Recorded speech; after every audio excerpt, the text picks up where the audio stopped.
So now we could transition to some of the football. I don't even want to call it Steeler news because technically it's not the first part, isn't it, right? I mean, league news. It's league news. I mean, he used to be a Steeler. It's Steeler news to me. he was a very, very good receiver for the Steelers. Had a lot of success here. Yeah, man.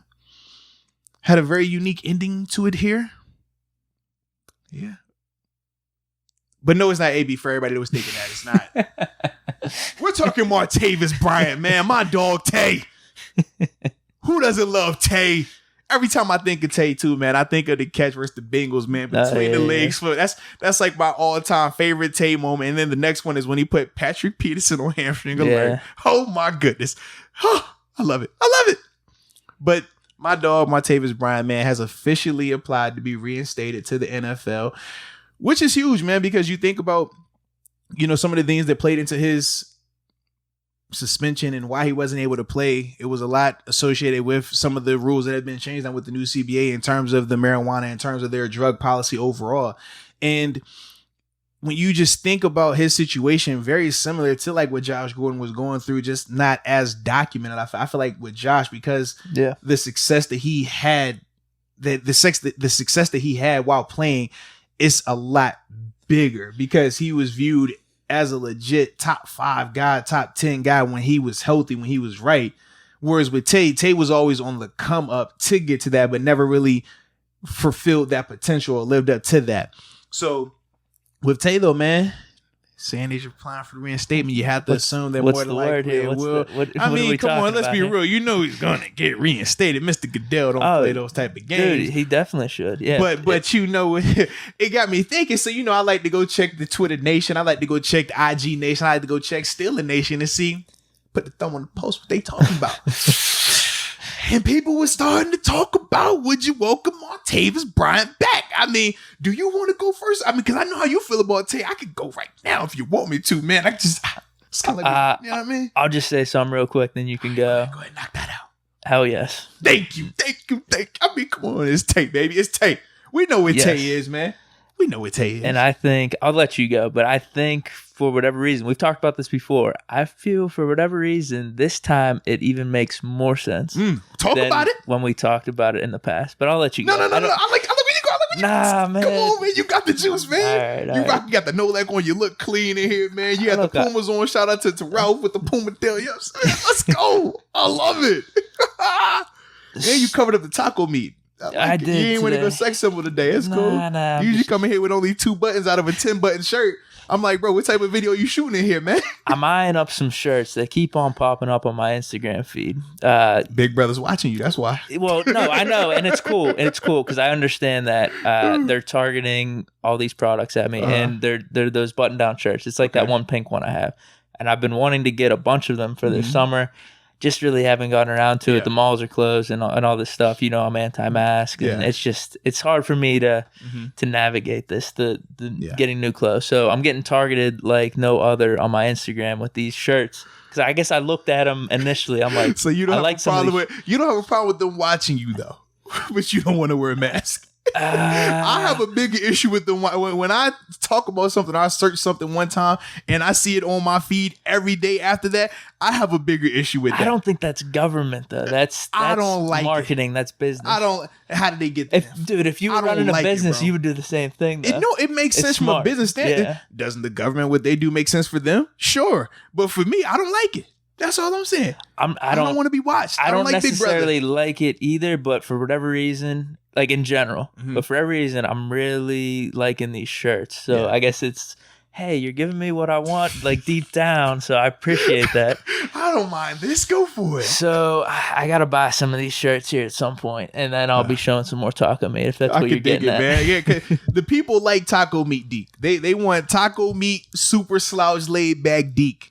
Okay. You got to give them that right here, man. You look like you're either about to go like play video games. I think like if my phone broke, I would take it to you the way you look right now, really? or like you about to install like a security system or do some like cyber hacking. Like that's the vibe I'm getting right now from you, man. Wow. I really like it though. Okay. I'm glad you're on my team. That's all I'm saying, man.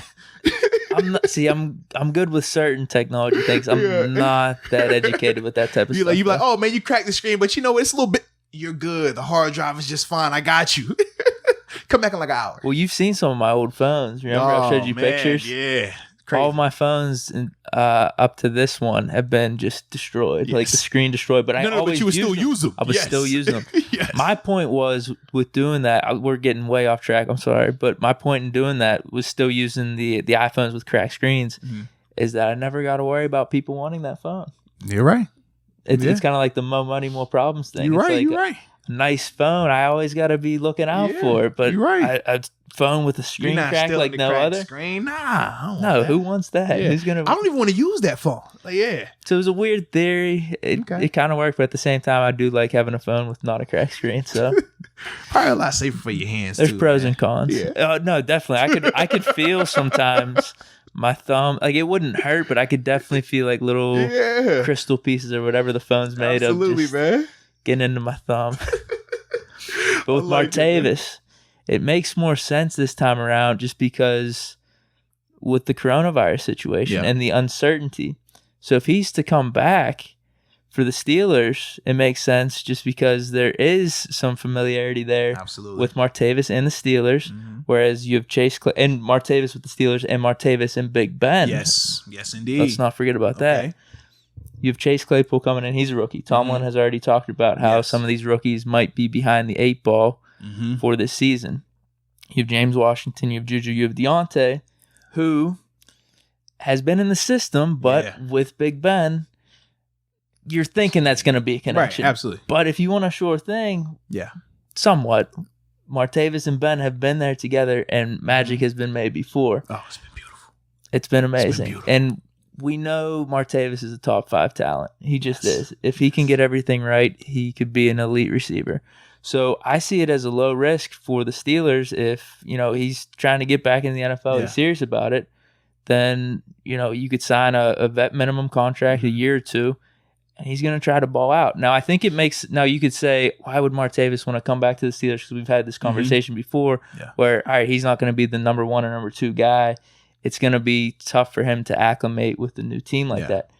But I think it makes sense from the standpoint with the coronavirus thing, where he's going to be familiar with the Steelers system, where if he signs with any other team, what's that going to look like where he's sitting at home and doing these Zoom meetings and all this type of stuff? He's not going to be able to get as acclimated as he would just signing with the Steelers. He's already familiar. So I think it makes sense both sides. I don't think it's that far out there where, hey man, you get a top 5 talent in here, like low risk, high reward, in my opinion. I think it could definitely work out. So what? I love that, man. You brought up an awesome point with the coronavirus, because you're right. From an all-season standpoint, if he goes anywhere else, I mean, even now, you think about how much he's missed through the virtual OTAs.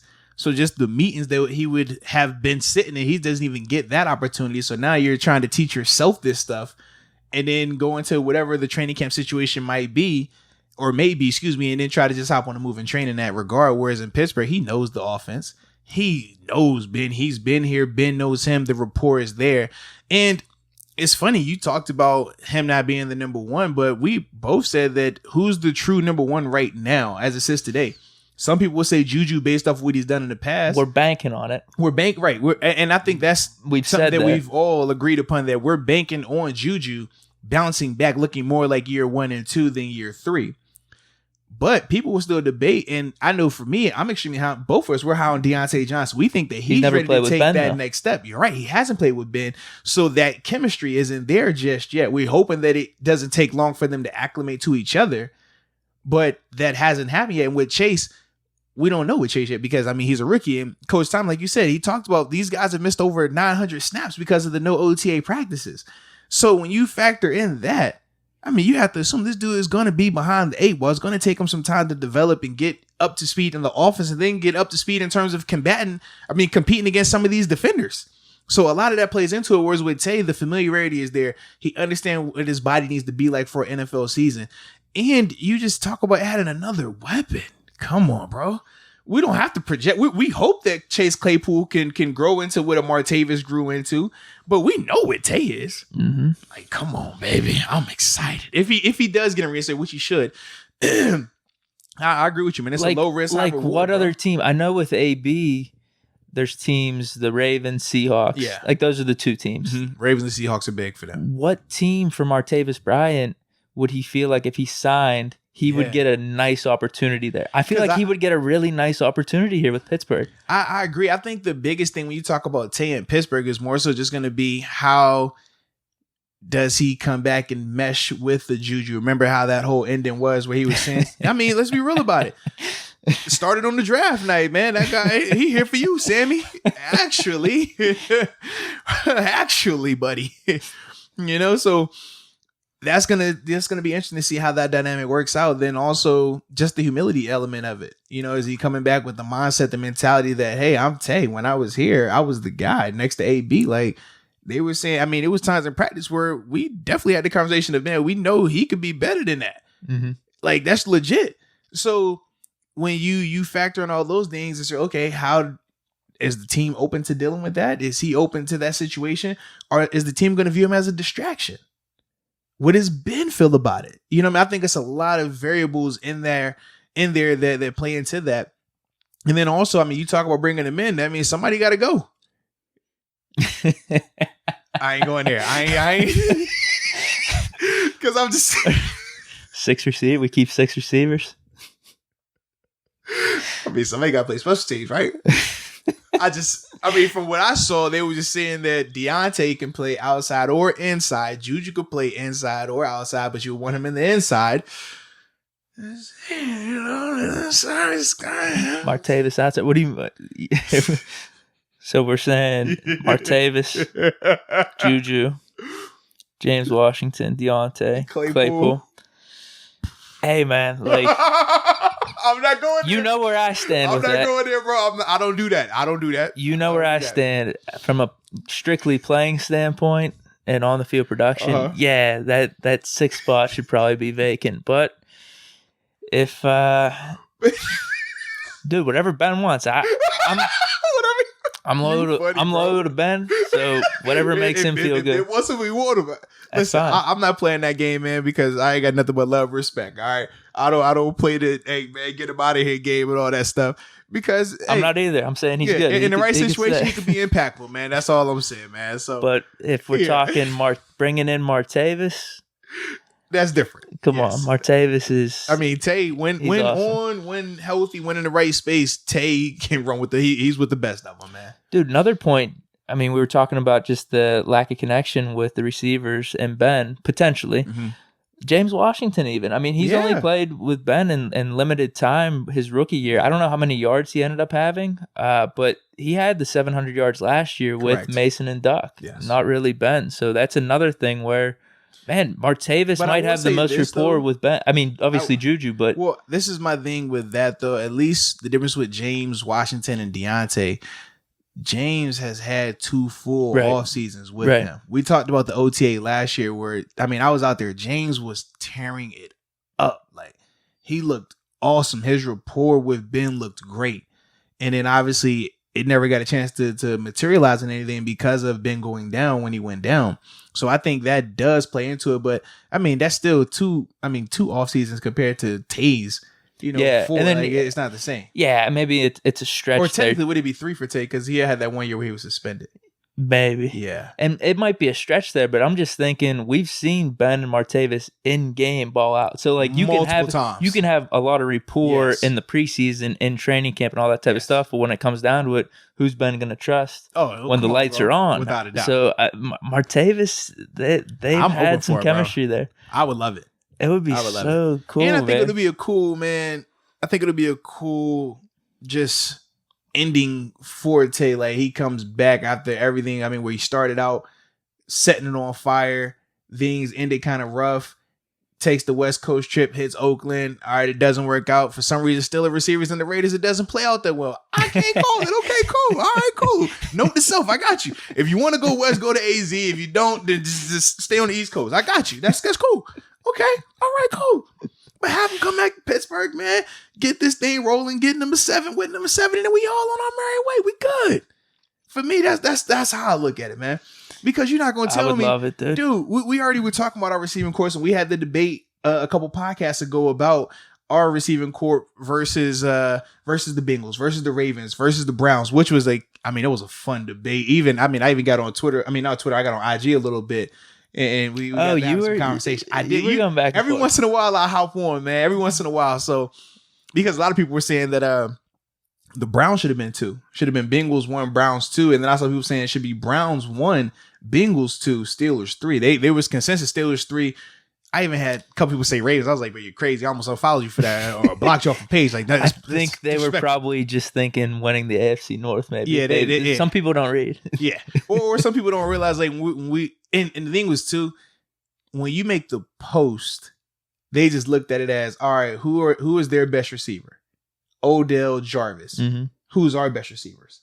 Versus the debate we had was best receiving group, best receiving core. I think I tried to make that clear, right? Didn't I say like clear. Wide receiver team rankings? A lot of people rankings? Got it, but it was still a good amount that were not catching that. Like, bro, you're not going to tell me 2 guys in a rest of bums are better than these 6 quality guys or these 4 quality guys. Like, nah, I'm not hearing that. Like, and I think that was some of the disconnect there, man. But yeah, you add Tate to that mix. Number 1. Yeah. You switching up your rankings a little bit. Well, I mean, because now you got to look when you because I said Cincinnati over Pittsburgh. Yeah. And mainly it was because outside of once you talk AJ, once we went down the depth of the Bengals receivers, they were a lot deeper than we are right now in terms of proven talent. Now, I think we have more potential, but we're not great enough for potential. And that's the thing. We were like, I mean, you can project what you want to project for Chase, but whatever you project for Chase, you got to project more for T because T was drafted higher than him. If we're going off of just that, and I thought that when we factor in all those, that's why I said Cincinnati. But if you add in a Tay, that's a whole nother element. It's a whole nother element. You think he could do it if he came back? I mean, knowing Tay is one of the dudes. Like you talk about guys who's going to work hard. He works hard. Tay's biggest issue was the marijuana. Let's be real about it. Yeah, it wasn't. When did we ever say Tay's out of shape? When did we ever say Tay can't stay healthy? When did we ever say Tay can't do this? Tay can't do like that wasn't the issue with Tay. We said with Tay was, the narcotics, and at the time we all were just kind of feeling the same way in terms of it's crazy that you get suspended for this, but not for some of the other things that were going on. Oh yeah. But that was the rule at the time. But now that rule has changed, yeah, it's a no-brainer to me, bro. It's like if we're asking, hey, would you take AB back? If AB's mentally good and AB's not doing all the other stuff, come on, man, you know the talent that he has. Problem is the other stuff. You just, you have to factor that in. Tate didn't have it. Tate just had, a little marijuana. Right. That's cool, man. And maybe some of the uncertainty that you did mention before, I think it would be as simple as a conversation. Definitely would.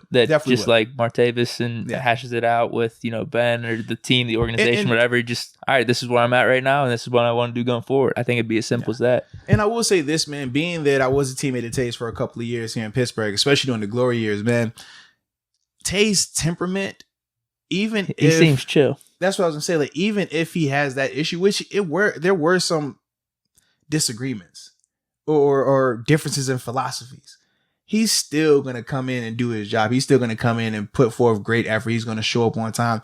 He's not gonna be the disruptive type. We talked about how with some players that if there was a disagreement, they were a little more vocal in how they expressed their dislike or disdain for a situation. Martavis that's not his temperament, man. Martavis, he'll complain about it out the facility. He'll complain about it with the guys, but he's never going to let it jeopardize his performance, his preparation and things like that, which you always got to respect because that's not easy to do. You talk about just at your workplace. It's hard to work with people you don't like sometimes, man. Or people you got disagreement with. It's hard. I feel like in football, man, you get stuck with some people. You're like, all right, common goal here, common goal. That's what you got to focus on. But with Tay, like I always thought he did a good job in that regard. Okay, yeah. Prayer hands up. Let's hope it happens. Yeah, man. So I'm with it, bro.